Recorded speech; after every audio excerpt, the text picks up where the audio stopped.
everyone. Thank you so much for tuning into today's Author Talk series brought to you by the Library Speakers Consortium.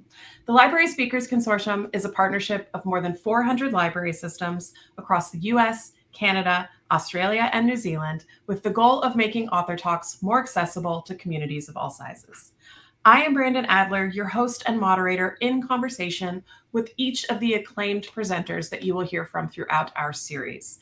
Today, we are so excited to have Smithsonian Curator Paula Johnson with us to talk to you about a sweeping history of food and culture, as can be read about in the book Smithsonian American Table, The Foods, People, and Innovations That Feed Us. Before we jump in, I want to give you all that standard housekeeping information that keeps everything running smoothly, and then I'll turn things over to Paula.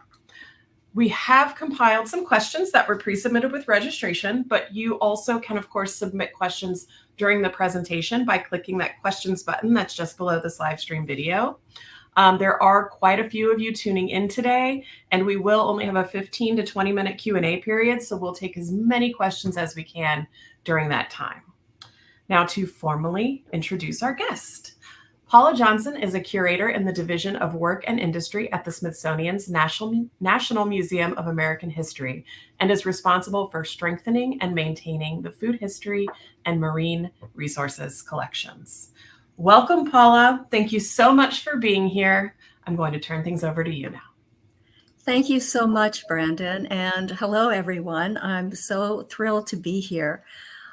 Also, thanks to the Library Speaker Consortium for this invitation, and to all of you who are tuning in from home and libraries and perhaps even classrooms around the country and apparently around the world. As Brandon mentioned, I have worked at the National Museum of American History for over 3 decades, and in that role, I've conducted research, collected hundreds of objects and archives for the permanent collections, and curated many exhibitions and public programs. For the past 20 years, most of this work has been done as part of the Smithsonian Food History Project, which is an interdisciplinary and multi-phased initiative to explore American history through the lens of food. Food, of course, is essential to life and relevant to everyone, everywhere. Its production, distribution, preparation, and consumption are critically important to our personal lives, as well as to global economies. Food sustains us, expresses our cultural identities, elicits a sense of longing and belonging, and is key to aspects of hospitality and diplomacy. Food is dynamic and ever-changing, as anyone knows who has tried to capture the taste of a dish remembered from the distant past. My food history colleagues and I believe that food is an accessible pathway into many aspects of history and is an effective platform for making connections across many topics that we explore through our exhibitions and programs. For example, food history intersects with the history of immigration and migration, business and industry, technology and innovation, labor, gender, environmental change, health and nutrition, and social, political, and cultural history. We have found that this broad approach to food history is relatable and accessible to many audience groups and reflects the fundamental intersections among academic and curatorial disciplines. So while the subject is vast, the process of creating a public history exhibition, and yes, a book, is one of focused storytelling, communicating ideas in an engaging and memorable way. Which brings us to the book that's on the agenda for today, American Table, The Foods, People, and Innovations That Feed Us, published in 2023 by Harvest, an imprint of William Morrow. The author is Lisa Kingsley, who based parts of the book on the work of our food history team, specifically the exhibition Food Transforming the American Table, which opened in 2012 and was updated in 2019. This exhibition at the National Museum of American History looks at major changes in food production and consumption since 1950 through a series of case studies and marvelous objects from the collections, including Julia Child's home kitchen, which you can just get a glimpse of through the doorway in the bottom image. We'll return to Julia's kitchen a bit later. But the exhibition also includes things like the first microwave oven produced for home use in 1955. It was enormous. It was expensive, but it ushered in this appliance that is now found virtually everywhere across the country. There are also early objects relating to drive-through dining, including this menu board from a Jack-in-the-Box drive-through in California in the early 1960s. And you can tell by the price of the food that it's not yesterday. There are also objects reflecting the back to the land and grow your own movements from the 1960s and 70s. James Beard's chef's jacket, which you can see here, a t-shirt from a schoolyard garden in Detroit, tortilla press, the first frozen margarita machine, and so much more. So please come visit if you can. The exhibition is normally available online as well. At the moment, our website is being upgraded, so perhaps in a few months it will be available yet again. But now to the book. American Table is this broad sweep of history and provides bite-sized chunks of food history and culture that can be accessed and, dare I say, consumed as individual readers wish. The format of the book is free range. Sorry, the food analogies are so relevant here, but it's meaning that it doesn't have to be read in sequence. It's rather like the exhibition where you can go where you want to and see what you want to see. This book is the same way. Dipping in and out of the volume is just fine. And I know that that can be very appealing to some readers, myself included. The illustrations provide context and bring the stories to life by adding depth and texture and, yes, flavor to the narrative. And now I shall cease with the food analogies. But this isn't to say there's no structure, because there is. There are 5 substantial chapters which illustrate the complex histories behind what the American Table looks like in 2023 and how we got here. As we explore the book together, I would ask you to keep just some basic questions in mind. What does the American Table look like to you? How has that changed over time? How is it different from previous generations in your family? What are the foods that have special significance and meaning? How would you go about explaining or showing a favorite dish to someone who had never heard of it? What are the innovations in food production that have had the greatest impacts, both positive and negative? And who are the people who've had the greatest impacts on our food? And what question would you most like to ask them? Just a way of kind of thinking about some of the big framing of this volume. Okay, here we go. The book opens not with the first Thanksgiving as you might have expected, but by exploring the relationship between place, people, and food traditions.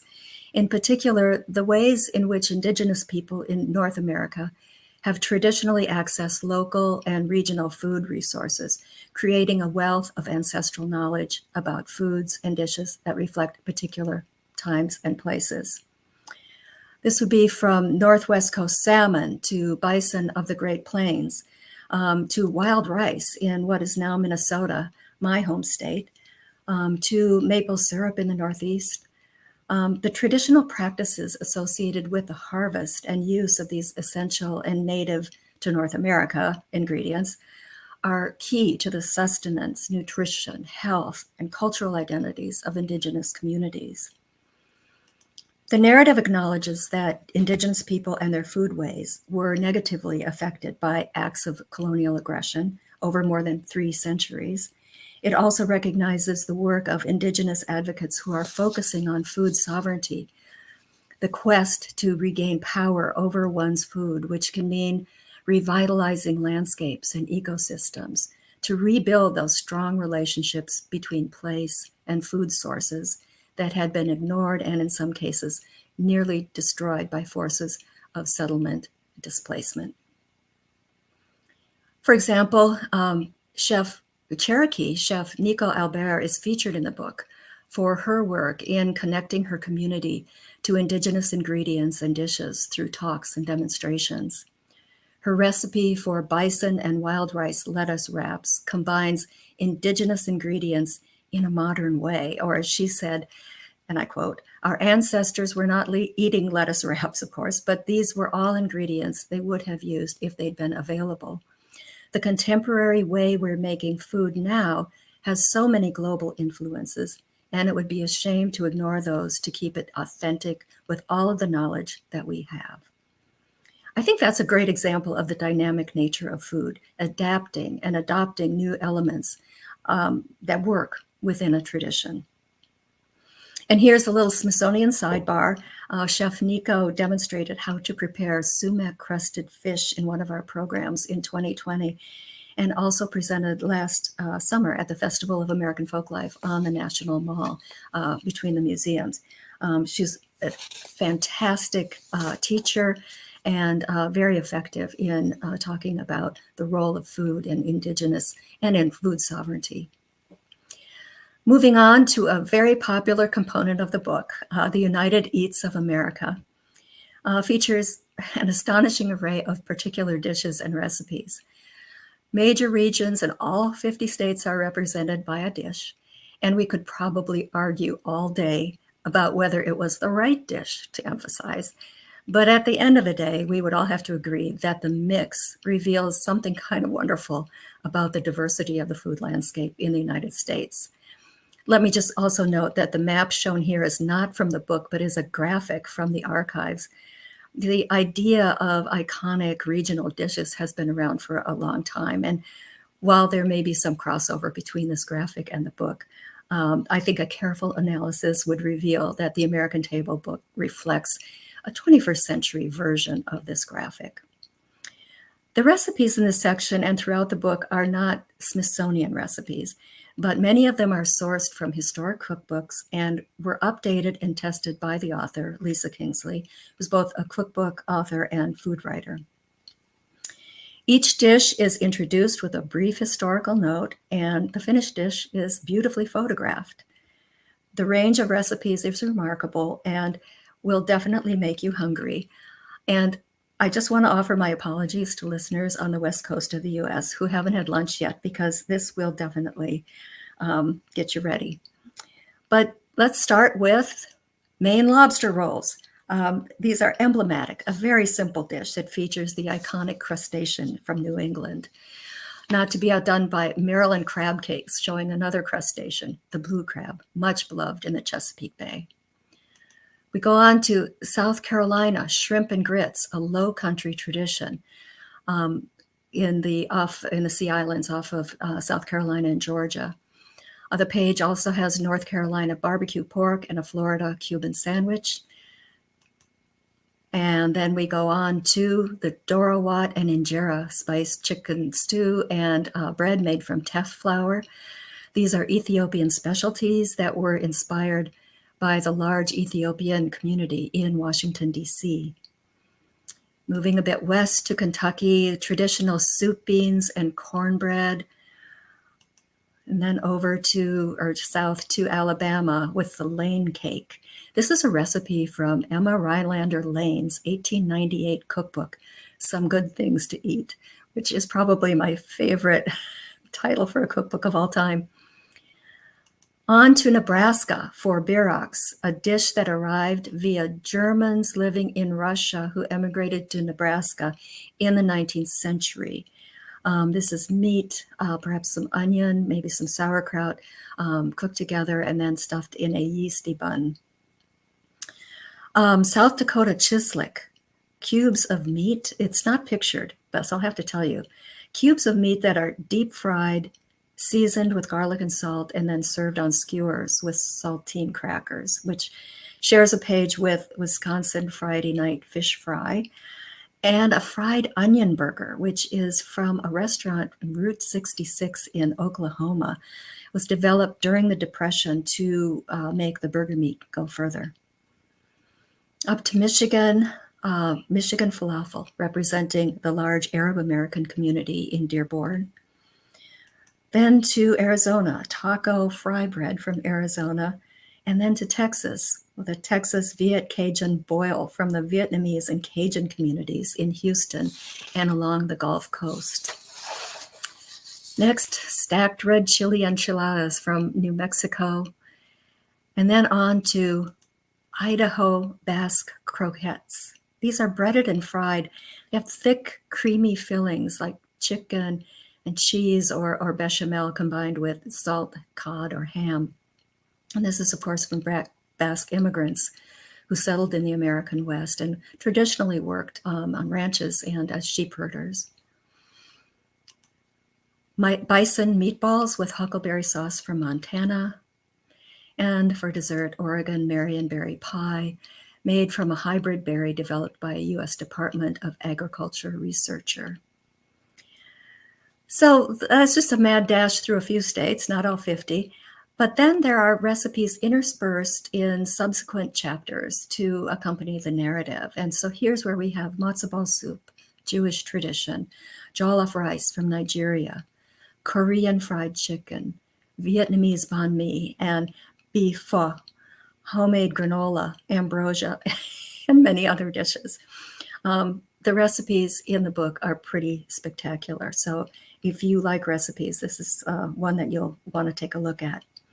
And just from this partial list, you can get an idea of the tremendous range and diversity of cuisines that are now part of the American table. And the text provides basic background to get readers interested in learning more, and that's always a good thing. The next big section, the Mark of History, examines the movements and migrations of people and food throughout history. It's worth noting here that recipes and culinary techniques are not necessarily physical entities that are packed up and taken along as people move. Often migrations are journeys away from unrest, violence, war, disease, famine, and other hardships. Culinary know-how is intangible. It's an intellectual, cultural understanding that exists in a person's brain and muscle memory. So when we speak of the forced migration of African men and women during the transatlantic slave trade, we can find the African roots of ingredients, agriculture, food preparation techniques in the Americas, okra, yams, black-eyed peas, barbecue, jambalaya, just to begin. We're recognizing the knowledge that was carried across in the minds and memories of individuals whose influence on American food is just profound. In the book, we're introduced to Peter Hemmings, who was enslaved by Thomas Jefferson. He's both a chef and a brewer at Monticello. Hemmings learned about brewing from a London-based brewer and maltster, and in 1813 began experimenting with different flavors and recipes, including he produced a persimmon wheat ale, presumably utilizing native persimmons for the brew. And just reading about this, I was just reminded of craft brewers today who are looking for local ingredients. And I just, the fact that he was using persimmon for ale is a wonderful thing to think about. We also learn that a Bavarian brewmaster named John Wagner is credited with making America's first lager in Philadelphia in 1840. Setting in motion a style of beer that would soon become preferred among consumers of beer in the United States and is still the most popular. We learn about the California gold rush of 1849 and how it brought hopeful miners to the San Francisco Bay Area from various communities across the United States, as well as significant numbers of people from China. One outcome of the waves of Chinese immigrants was the establishment of Chinese restaurants in San Francisco.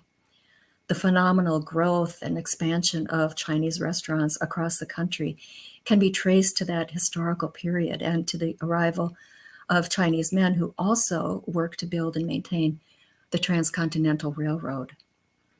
The presence of historic Chinatowns in the United States is a testament to the culinary know-how and determination of migrants from China to survive and become an essential part of American communities.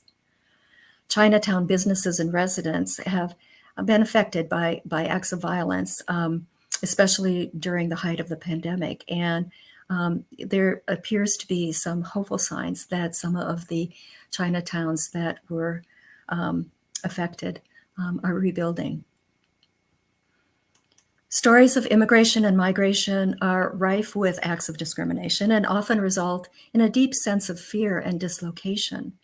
But food can sometimes be a balm from home, the way to find one's footing and a sense of community in a new and unfamiliar country. This is a story that is part of the immigrant experience for many who came to the United States.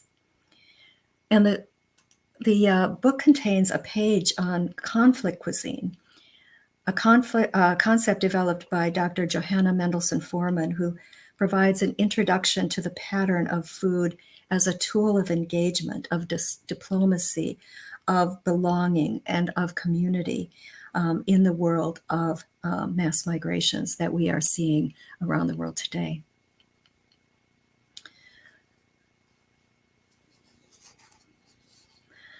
The impacts of migration is also illustrated in a story about the Mira Kitchen Collective, a group in Baltimore that was formed in 2016 by 5 women, a former associate for Doctors Without Borders, a woman working with refugee youths through Baltimore City Community College, a student from Kuwait who was mentoring refugee families, and 2 women, one from Syria and another from Cameroon, who left their homelands to escape the dangers of political conflicts and repression.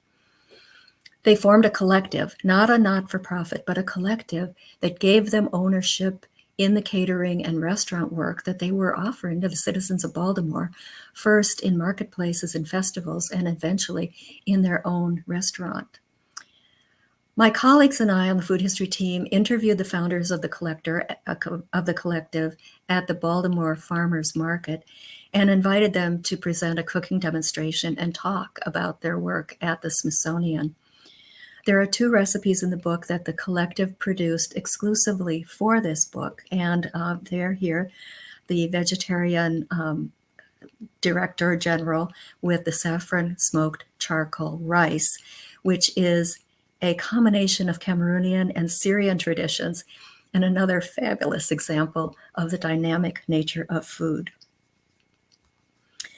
The book contains many stories of food and history, from the lack of food during the Great Depression to the challenges of feeding families during World War II rationing, to the origins of the school lunch program started after the war, to the impacts and both in terms of culinary and cultural of the Great Migration, the movement of more than 6 million Black Americans from the South to northern cities in the 20th century.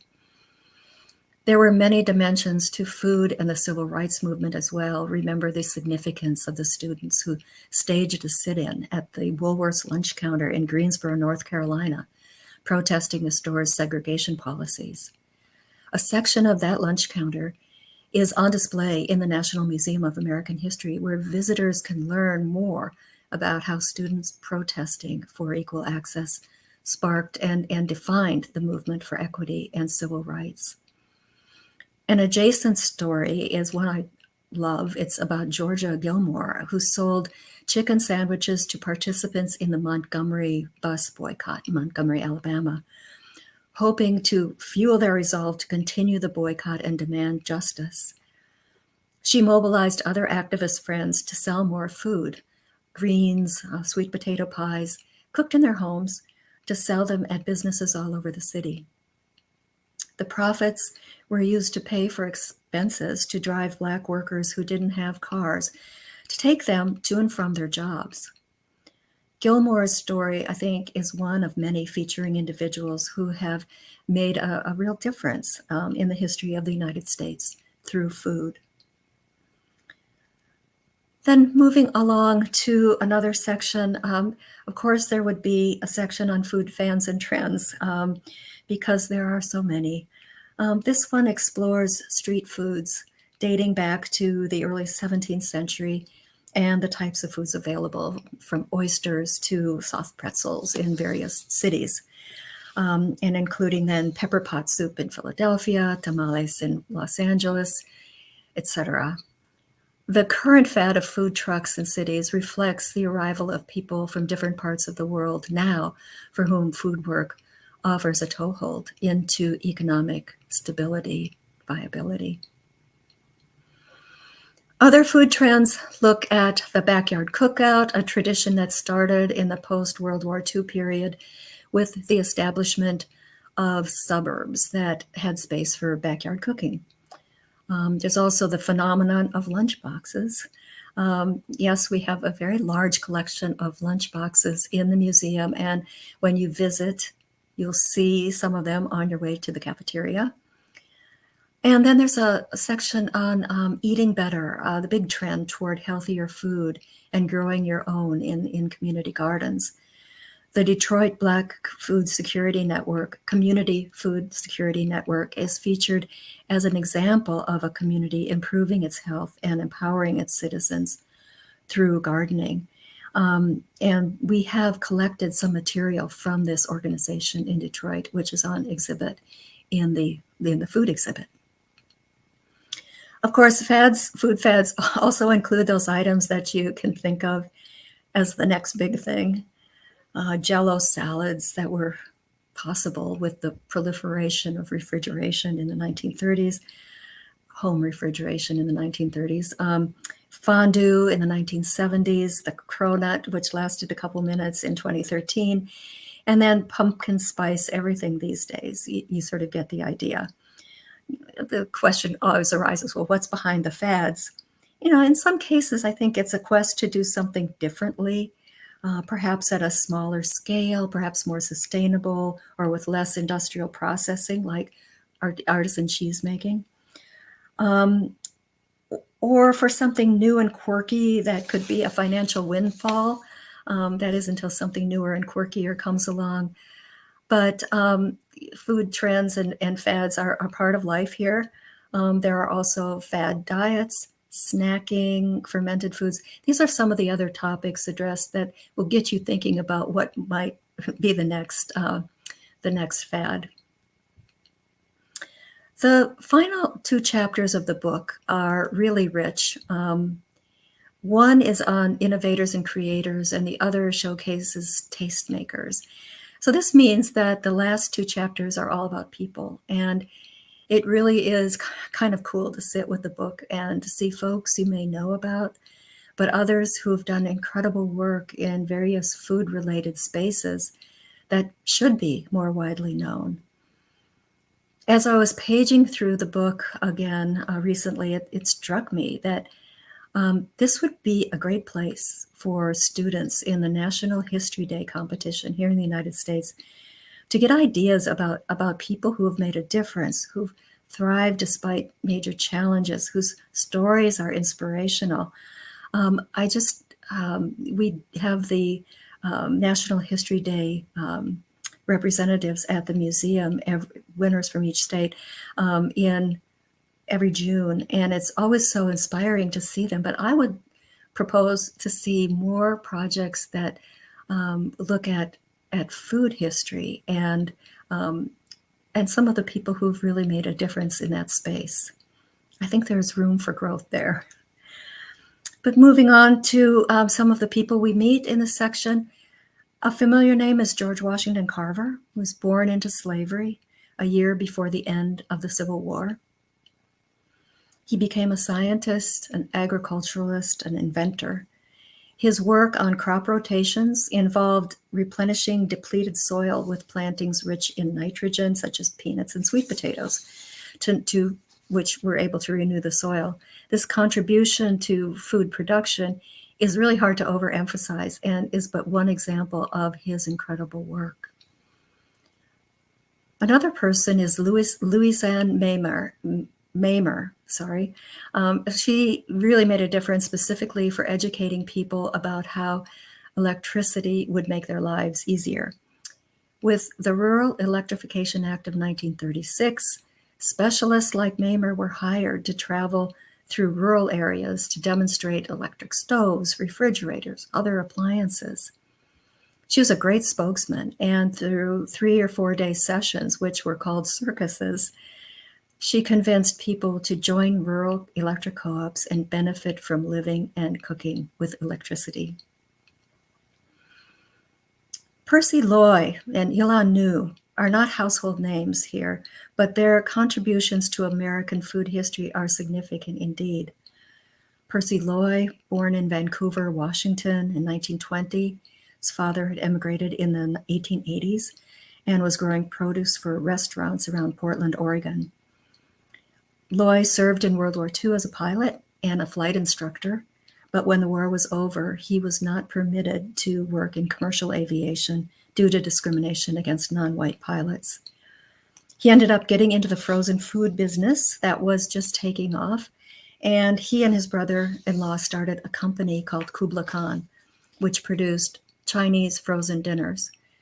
There were already some Chinese frozen dinners, but they were American-style Chinese, nothing that truly represented Asian cuisine. So Loy's company made the food using traditional ingredients and techniques, including giant woks to cook the food before flash freezing it. His successful business manufactured frozen entrees that were even exported to Asia. And I'll also note that our archive center at the National Museum of American History houses the Kubla Khan archives, which is a tremendous resource. Yilan Nu was born in Pyongyang in what is now North Korea in 1895. Because of political unrest, his family sent him to the United States at age 9 in 1904. He ended up in Nebraska, the middle of the country, and was raised by a family there. After graduating from the University of Michigan with a degree in business administration, he began growing and packaging bean sprouts for a Detroit grocery store and ended up starting a company, La Choy, you'll recognize the name and the labels, that produced canned ingredients for Asian cuisine, which was becoming more popular. Again, usually prepared for Americanized tastes, but these bean sprouts were utilized across the board. Nu returned to Korea in 1925 and established a tremendously successful global pharmaceutical company, which then led to his work as a philanthropist dedicated to rebuilding South Korea. Now here's someone that I wish I had been able to meet, Brownie Wise.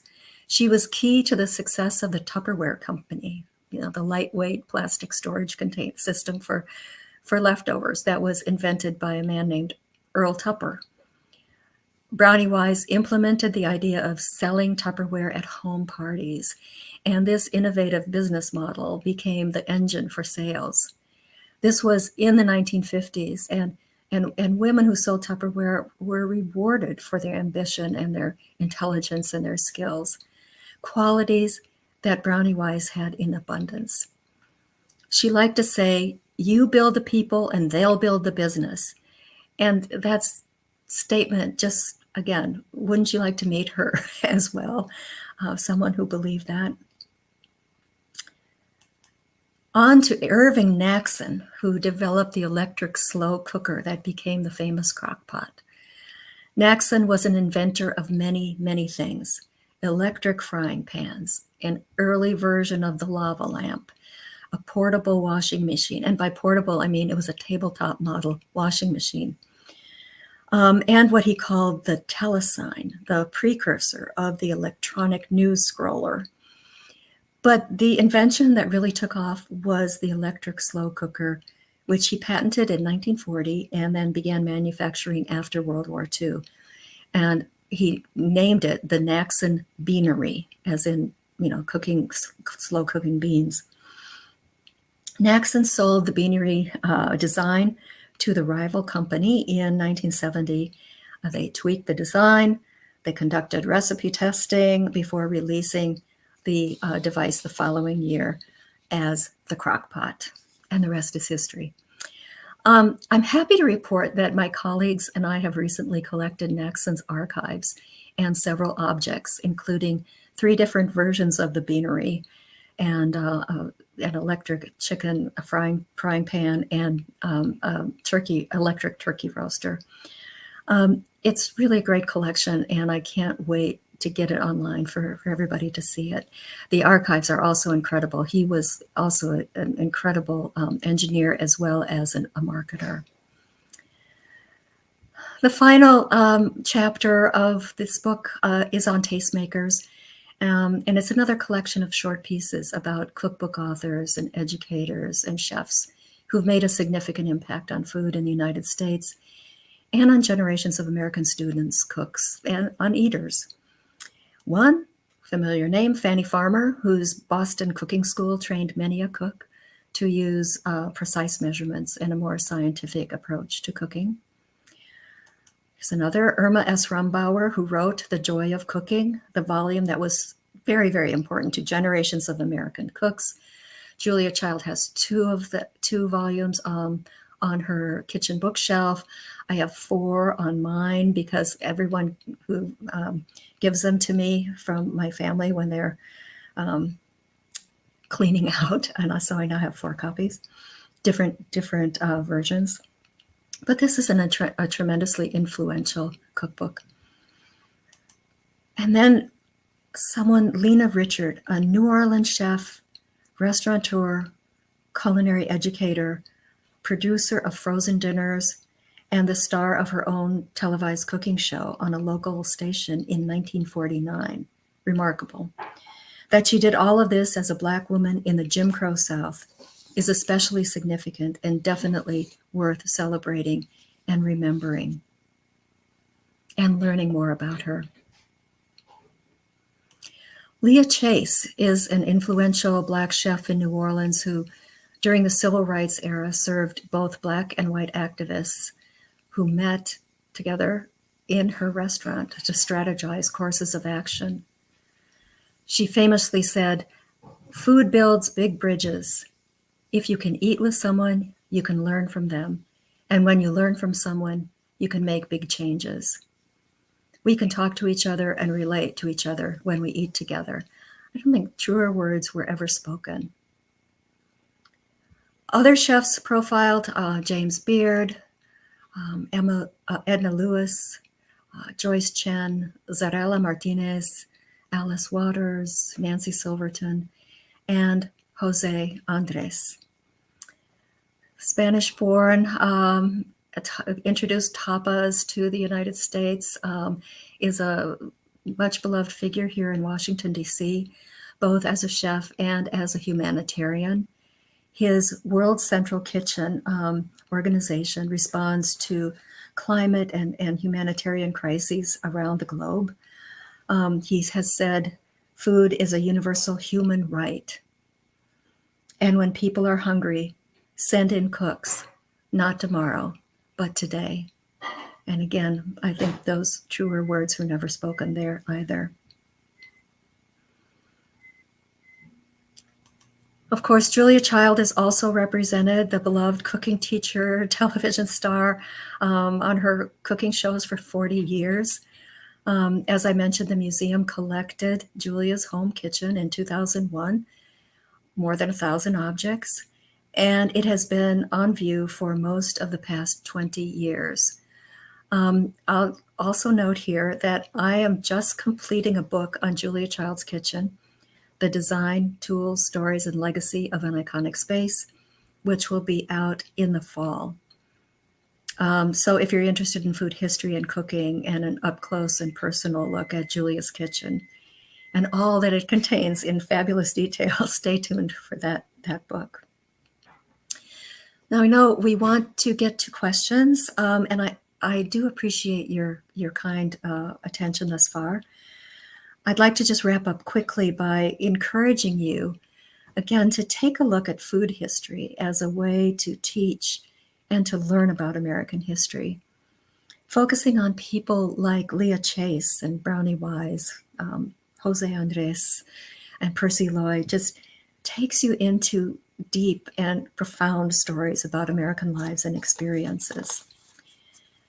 And I think that the stories of real people that you've met many today that are quite remarkable, that's the sweet spot of teaching history, and at least for me, for understanding change over time. So I'm all for encouraging more research, more teaching, more projects on food history and American history. Thank you for your time. Thank you, Paula. Thank you so much. That was amazing. Definitely made me hungry. But what the book also imparts kind of feeds your soul in showing us how we are all or can be interconnected through food.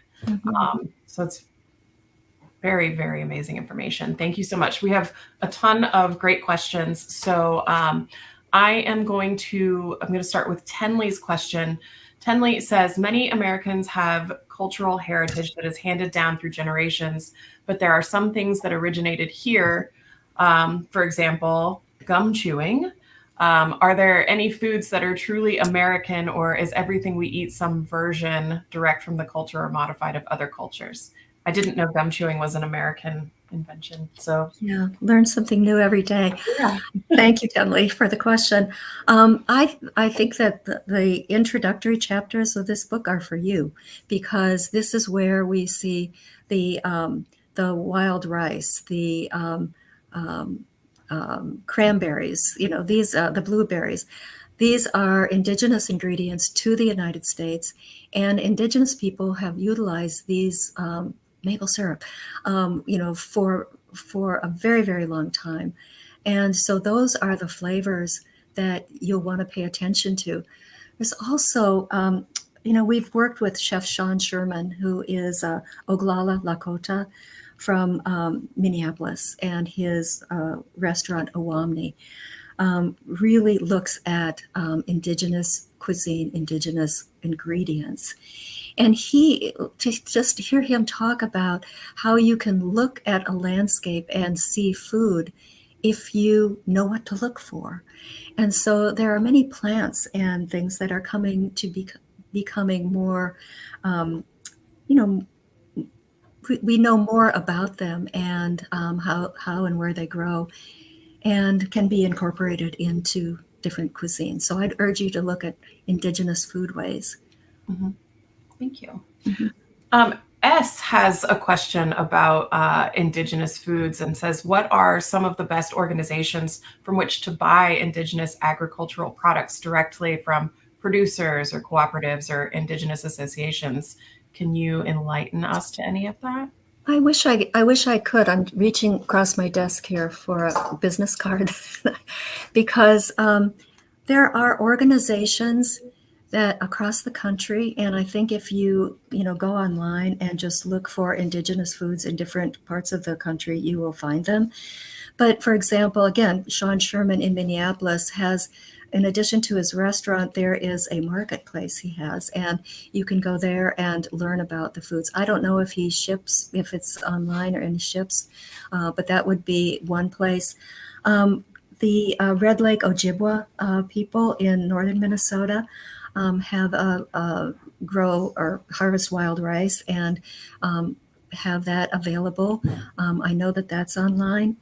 I think those are, some of the ways that we've learned about it, is to really look online for different indigenous organizations. We also have another Smithsonian museum, the National Museum of the American Indian, and that is a tremendous resource for learning more about indigenous foodways, culture, and also indigenous life. Mm-hmm. Great, thank you. Mm-hmm. David from Bethlehem Public Library is saying, why did the foods from North and South America, things like corn, peppers, tomatoes, etc., transfer to the diets of the, quote, old world so quickly in the 15th century? How did these products change the established cuisines of that time? David, I need to come to your library and do some research. Those ingredients are transportable. They can be carried on ships. They can be carried in packs. They can be planted and easily grown. And finding ways of utilizing those key ingredients is a way for making particular kinds of dough. Everybody has a dumpling, everybody has bread. And those are the ingredients that really helped, I think, fuel communities here in the United States as well. Mhm. Well, we can't have a conversation about food without talking about bread, of course. And Denise was kind of on the same train of thought and asking, bread is observed in some circles to be a construct of poverty. Denise says, I once read the menus for different classes on the Titanic. Bread was not served to the first class voyagers. Do you know, or can you expand on this concept or this occurrence throughout history? Gosh, I really can't. That's not in my wheelhouse. But there are ways of. I think you're onto something. There are certain traditions around the world of flatbreads that are, easy to make and fast, and they can be transported as well. But I do not know about the classification of of breads. Sorry. That's okay. Margaret is saying, what will our foods be like in the future? How do we feed all these people in light of climate change affecting our productivity of food? Thank you for that question, Margaret. That is the question, isn't it? And there are a lot of good people working on it, but it's going to be very difficult. The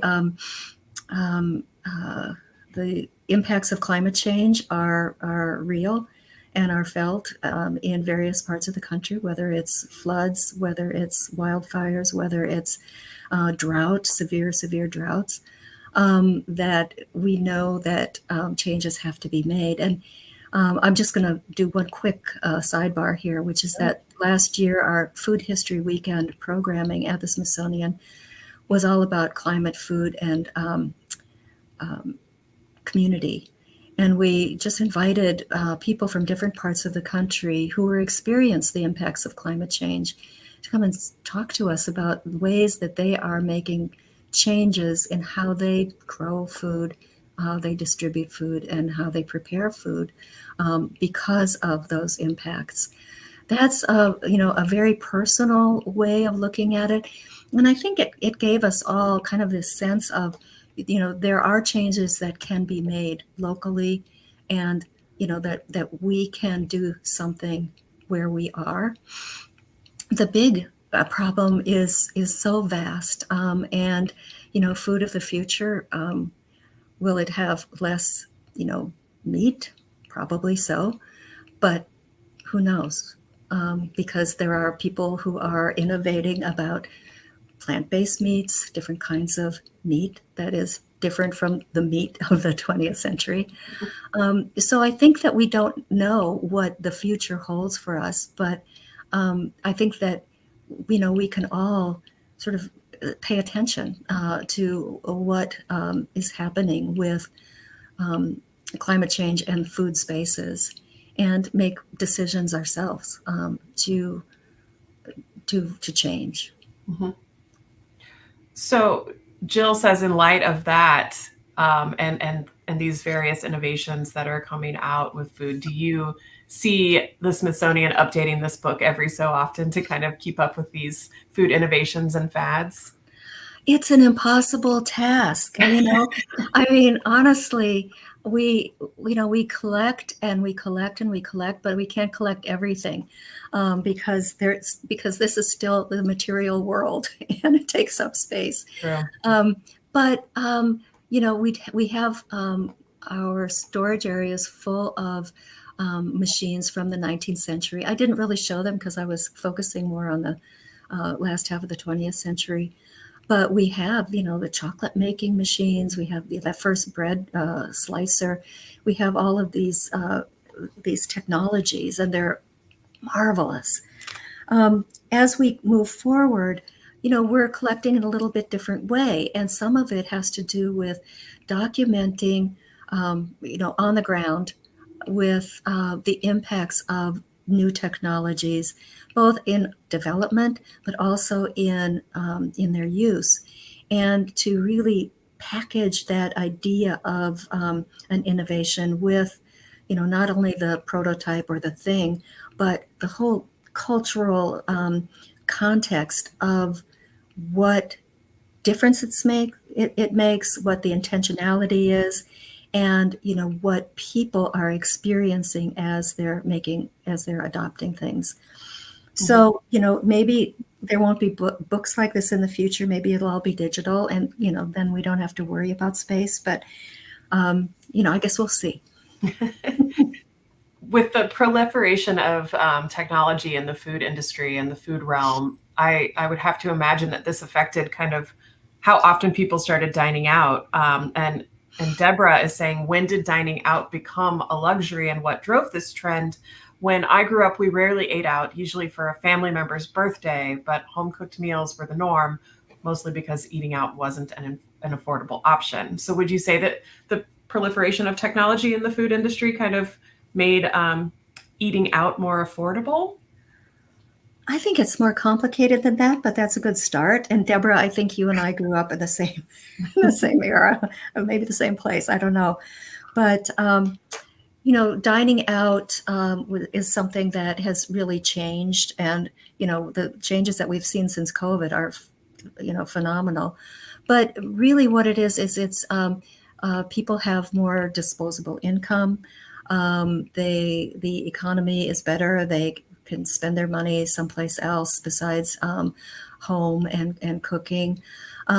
There's also the phenomenon of who is at home and cooking after about the 1970s, and there are fewer women who are staying home, more out in the workplace, and that it also has an impact. And then there are also just these the food revolution. I don't want to call it it's sort of the good food movement, the gourmet food movement, whatever it is. That this was not just about food. Food was a big part of it, but it was also an experience. It was also a social thing. It was also networking. It was also being in community, and so that had an impact. So it's a combination of things, I think.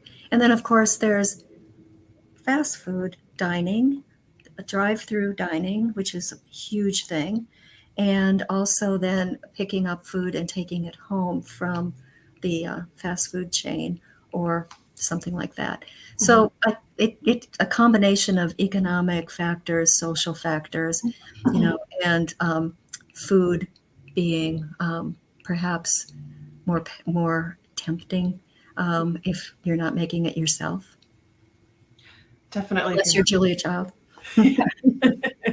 Well, speaking of, B has said, what has been the impact of the proliferation, of television cooking shows, even beyond Julia Child, on American culture and cooking interests and abilities?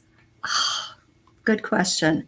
It's just amazing how much food and cooking you can watch. Mm-hmm. And I just have to say that one of my go-to shows, because I just go ahead and say it. I just like I like the sort of educational. They actually cook something and tell you what they're doing, but the contest shows just have exploded. And Guy Fieri is just on 24/7 with all of his different TV shows. It's just amazing. I think what it might have done, I'll just say Bobby Flay, Beat Bobby Flay is one of my favorites, only because it's a half-hour bite, and you can boom. And, you just learn, you pick up things, up things about cooking and about, roasting peppers and, chilies and stuff like that. So I'm sorry, I've just gone down a rabbit hole, but I think it's just phenomenal that there is so much cooking on television and so little cooking in your home, Lots of people still don't want to be cooking at home, and now that you can get deliveries very easily, a lot of people prefer that. So that's a big topic. Yeah, we could probably talk about that for another Yeah. hour. Yeah. Lori is asking if you could please speak to the cultural significance of food prep as a community slash family slash social event that brings and ties people together. I love that question, and so does Julia Child, because Julia loved to involve people in prep work. It was her thing. For her, cooking was fundamentally social. And for this book, I have interviewed a lot of people about what it was like to go, to have dinner with Julia. And it always involves, well, I showed up and she handed me, something to do.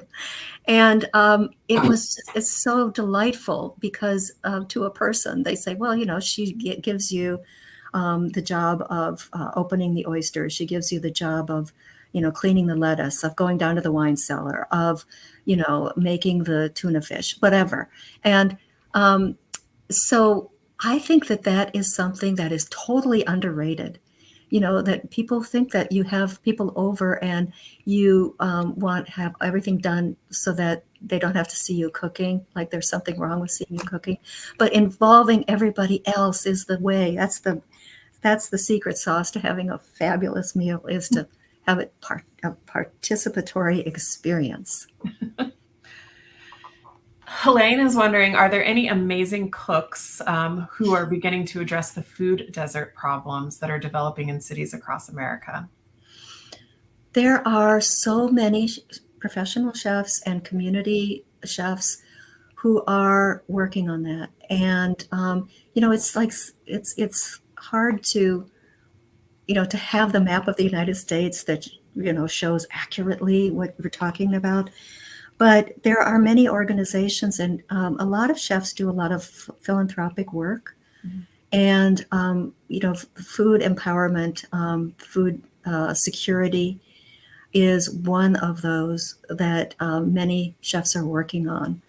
And, they can muster resources to bring food closer to people, to find transportation. Part of it is also, just getting municipalities and cities from an official perspective to care about that and to pay attention. And I sat in on some meetings with the District of Columbia, and this is really something that people take very, very seriously. So I'm feeling that there is a lot of good work happening. It may not be very visible, but I'm hopeful. I think that there's good work happening. Mm-hmm. Good. That's great to hear. So Victoria wants to know, what is the most surprising thing you have learned about food? Victoria, I don't know. Let me think. I think it might be the social power of food. Mm-hmm. Because, I am of a certain generation and, did not have that kind of, upbringing. But in my adult life, learning what it was like to really care about ingredients and go find them with somebody, to really learn about ingredients and, to work with somebody who knows what they're doing, to put a meal together. I mean, that was surprising to me because I had bought into the drudgery, the drudgery story, which is that, cooking's drudgery. You want to get out of the kitchen. It was like the book. Let's see. I'm trying to remember what the name of the book. It came out the same year as Mastering the Art of French Cooking, which was, I Hate to Cook. It's the I Hate to Cook book.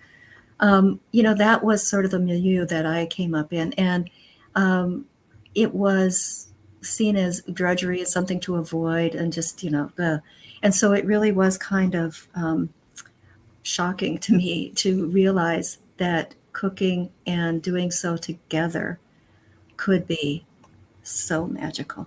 Mm-hmm. Is Mastering the Art of French Cooking your favorite cookbook? What's your favorite cookbook? Oh gosh, I don't know. I've got a lot of them behind me here. The Julia. I have lots of favorite cookbooks, but the favorite Julia book is Julia and Jacques Cooking at Home, because that one has Jacques' way and Julia's way on the same page, different colors. You can look at how would Jacques do this, and he's pretty straightforward, and it's very interesting to sort of compare two different techniques for achieving the same result. And it also just reminds me of their relationship, on the television show. They're kind of poking at each other, kind of needling each other. And it's kind of like that. And so I love that because I can hear them in the back of my mind. But I also love books by Marcella Hazan, her Italian cookbooks. Really fundamental, really, very straightforward, and always good results. Mm-hmm. Great. Thank you so much, Paula. Thank you so much for being here. Thank you for your time and all of the amazing information that you imparted upon us today. Well, thank you. And thanks for the great questions, everybody. Absolutely. I also want to extend and echo that a huge thank you to all of our audience for joining us. Of course, without your support, none of this would be possible. So we thank you for choosing to spend your time with us. Below the live stream video, you can find a link to the Smithsonian American Table book. You just need to go into the Rate This Program tab, and there's a resources link, and then the link to the book is in there. We look forward to seeing you all next week on April 9th when we feature our first 2-author panel as we chat with Colin McCann and Diane Foley about their book, American Mother. And then again on April 17th when we talk to Xochitl Gonzalez about her newest book, Anita de Monte Laughs Last. You can register for these and lots of other great events on your library's event page. I'm Brandon Adler. Thank you for joining us.